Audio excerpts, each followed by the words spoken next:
بسم الله الرحمن الرحيم. الحمد لله رب العالمين، وصلى الله وسلم على سيد المرسلين سيدنا محمد وعلى آله وصحبه وسلم أجمعين. أما بعد، ولا ليال waxaad kusoo dhawaataan barnaamijyadii gaagabnaa ee aan ugu talagalnay inaan isku xusuusino sidaan uga faa'iideysan lahayn bisha Ramadaan.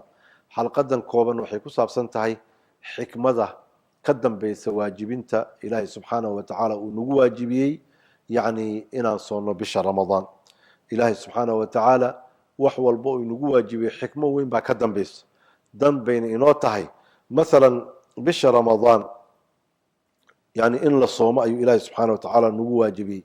xikmooyinkeeda waxaa ka mid ah in aan taqwo ka helno iyo alla ka cabsi, siduu ilaahayba uu yidhi yaa ayuha aladiina aamanuu kutiba calaykum asiyaam kamaa kutiba cala aladiina min qablikum lacalakum tattaquun. dadkiinan ilaahay rumeeyey soom baa laydinku waajibiyey sidii qoladii idinka horreysaba loogu waajibiyey. sidaa darteed haddaad soontaan waxaad ka helaysaan, waxaad mudantihiin alla ka cabsi inaad ka heshaan. qasadka ugu weyn waxa weeye soonka inaan ka dhaxalno alla ka cabsi. xikmooyinka soonka waxaa ka mid ah inuu qalbigaagu uu u noqdo mid khaali u ah, inuu fekero oo ilaahay in badan xuso, oo adduunkii iyo wixii uu ku xirnaa uu ka soo go'o markay caloosha gaajaysan tahay, oo qofku ilaahay dartii uga haray cuntadii iyo cabidii. waxaa badanaysa xuskiisa iyo xusuusta uu ilaahay subxaanahu wa tacaala uu xasuusan yahay. taasina xikmooyinka bay ka mid tahay.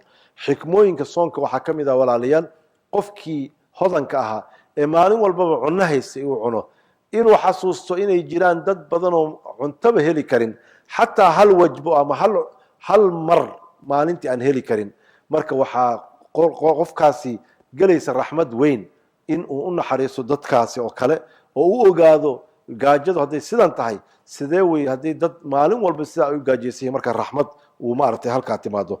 waxaa kaloo ka mid ah xikmooyinka soonka inaan tababar u helno nafteenna, inaan hanan karno oo aan waxa ay doonaysa aan ka celin karno ama aan ka joojin karno, inagoo ilaahay subxaana wa tacaala arrintaas ugu dhowaanayno.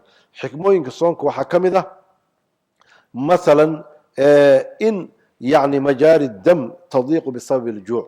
dhiigga meelaha uu maro oo jirkeenna ah ayaa ciriiriyoobaya gaajada darteed. sidaa darteed nebiga calayhi salaatu wasalaam siduu noo tilmaamay, shaydaanku wuxuu maraa bani aadamka jirkiisa meesha uu dhiigga maro. markaasi taasuna waxay keenaysaa shayaadiintii inay ku ciriiri noqoto, oo markaasi ay dhibaataday ku geysan lahaayeen ay halkaa ku yaraato. xikmooyinka soonka waxaa ka mid ah walaalayaal, oo iyadana xikmooyinkiis ka mid ah waxaa ka ratimayo soonka oo faa'iidooyinka caafimaadka ah, oo cuntada markii laiska yareeyo, oo markaasi xataa dheefshiidkii waxa weeyaan habdhiskii dheefshiidka uu nasto, oo maanta o dhan haddii cunto lagu guro waxaa dhacaysa mishiinkii iyo waxyaabihii ilaahay noogu talagalay shiidayey, haddii ma aan la kala joojinin waxaa laga yaabaa inay runtii ay u baahan yihiin mararka qaarkood inay nastaan. marka cuntadaasi qofkii markuu ka nastana caafimaad inuu ka helayo.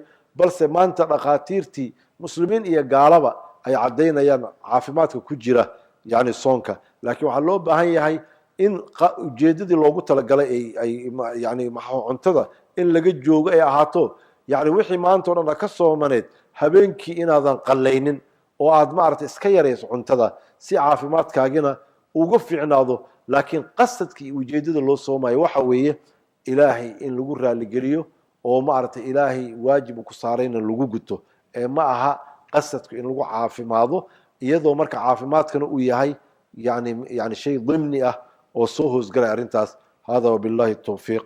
asalaamu calaykum waraxmat ullaahi wabarakaatuh.